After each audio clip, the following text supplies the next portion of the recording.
Student, তোমরা যারা ক্যালকাটা ইউনিভার্সিটির আন্ডারে সেকেন্ড সেমিস্টারের ছাত্রছাত্রী আছো এবং তোমাদের শিক্ষাবিজ্ঞান অর্থাৎ এডুকেশন সাবজেক্টে অনার্স আছে, তোমাদের জন্য আজকে ক্লাসটা খুবই গুরুত্বপূর্ণ। আজকে ক্লাসে তোমাদের এসএসসি 2 পেপার থেকে 100% কমনযোগ্য সাজেশন নিয়ে আলোচনা করব এবং এসএসসি 2 পেপারে আজকে তোমাদের আমি 10 নম্বর এবং 5 নম্বরের প্রশ্নের সাজেশন নিয়ে আলোচনা করব। 10 নম্বরের প্রশ্ন প্রতিটা ইউনিট থেকে 3টে ইউনিট তোমাদের সিলেবাসে আছে, প্রতিটা ইউনিট থেকে মোস্ট ইম্পর্টেন্ট 2টি করে প্রশ্ন বলে দেব এবং 5 নম্বরের কিছু গুরুত্বপূর্ণ প্রশ্ন নিয়ে আলোচনা করব।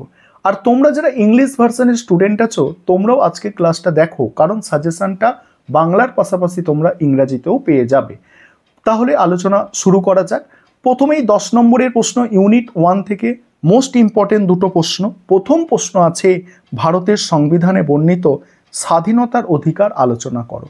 দ্বিতীয় মোস্ট ইম্পর্টেন্ট প্রশ্ন ইউনিট 1 থেকে 10 নম্বরের জন্য, ভারতের সংবিধানে বর্ণিত ধর্মীয় স্বাধীনতার অধিকার আলোচনা করো।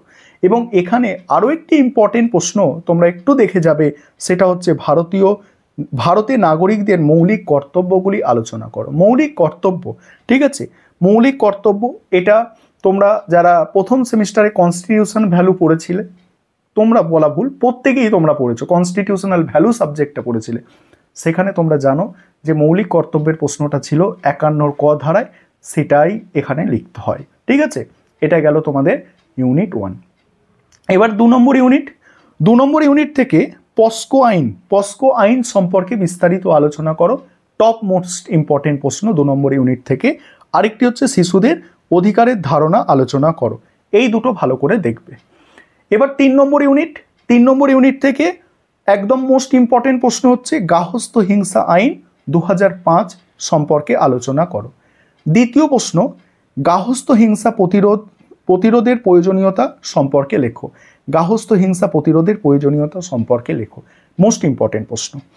এবারে 5 নম্বরের প্রশ্ন কিছু বলছি, ভালো করে শুনে নাও এবং তারপরে আমি সম্পূর্ণ সাজেশনটা তোমাদের একবার দেখাবো। আরও এক্সট্রা কিছু প্রশ্ন এই সাজেশনে আছে, তোমাদের সেটা দেখাবো এবং তখন তোমরা যারা ইংলিশ ভার্সনের স্টুডেন্ট আছো, তোমরা দেখে নিতে পারবে যে সম্পূর্ণ সাজেশনটা ইংলিশে কি আছে। এবার 5 নম্বরের প্রশ্ন শোনো। প্রথম প্রশ্ন আছে, ভারতের নাগরিকদের গণতান্ত্রিক অধিকার সংক্ষেপে লেখো। আর 5 নম্বরের প্রশ্নগুলো আমি মিক্সড করে বলছি, ইউনিট মিক্সড করে, অর্থাৎ 3টে ইউনিট একসাথেই বলছি। দ্বিতীয় প্রশ্ন, ভারতের সংবিধানে বর্ণিত প্রতিবিধানের অধিকার আলোচনা করো। 3 নম্বর প্রশ্ন, ভারতের সংবিধানে বর্ণিত স্বাধীনতার অধিকার। 4 নম্বর প্রশ্ন, সাম্যের অধিকার।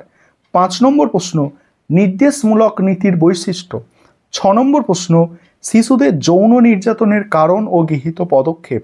7 নম্বর প্রশ্ন আছে, বিশ্ব স্বাস্থ্য সংস্থার মতে শিশু নির্যাতনের শ্রেণীবিভাগ।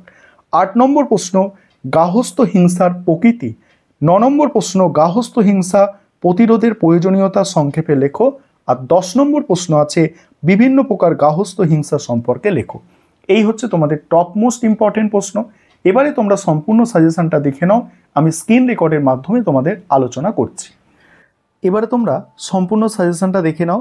আমি তোমাদের ইউনিট 1 থেকে এই 3টে প্রশ্ন মোস্ট ইম্পর্টেন্ট বলেছিলাম, আর তোমরা যারা ইংলিশ ভার্সনের স্টুডেন্ট তোমরা দেখো, শেষে তোমরা ইংলিশে পেয়ে যাবে সাজেশনটা। স্বাধীনতার অধিকার, ধর্মীয় স্বাধীনতার অধিকার আর মৌলিক কর্তব্য, এই 3টে মোস্ট ইম্পর্টেন্ট। এবং এখানে দেখো একটা তোমাদের ইউনিট 1 থেকে আমি এক্সট্রা প্রশ্ন রেখেছি, এগুলো তোমরা দেখে যেতে পারো। এবং ইউনিট 2 থেকে এই পস্কো এবং শিশুদের অধিকার, এই দুটো হচ্ছে মোস্ট ইম্পর্টেন্ট। ইউনিট 2 থেকে একটি প্রশ্নই আমি এক্সট্রা দিয়েছি। আর 3 নম্বর ইউনিট থেকে গার্হস্থ্য হিংসা আইন 2005 এবং গার্হস্থ্য হিংসা প্রতিরোধের প্রয়োজনীয়তা, এই দুটো মোস্ট ইম্পর্টেন্ট। এবং গার্হস্থ্য হিংসা আইনের দুর্বলতা, এটা এক্সট্রা প্রশ্ন আমি রেখেছি। এবং 5 নম্বরের প্রশ্ন আমি তোমাদের বলেই দিয়েছি, প্রতিটা প্রশ্ন বলেই দিয়েছি। এবং তোমরা যারা এবারে ইংলিশ ভার্সনের স্টুডেন্ট আছো, তোমরা দেখে নাও, তোমরা সাজেশনটা দেখে নাও, সম্পূর্ণ সাজেশন তোমরা দেখে নাও। ইংলিশ ভার্সনের তোমরা যারা আছো, এটা হচ্ছে সম্পূর্ণ তোমাদের ইংলিশ ভার্সনের সাজেশন, দেখে নাও তোমরা।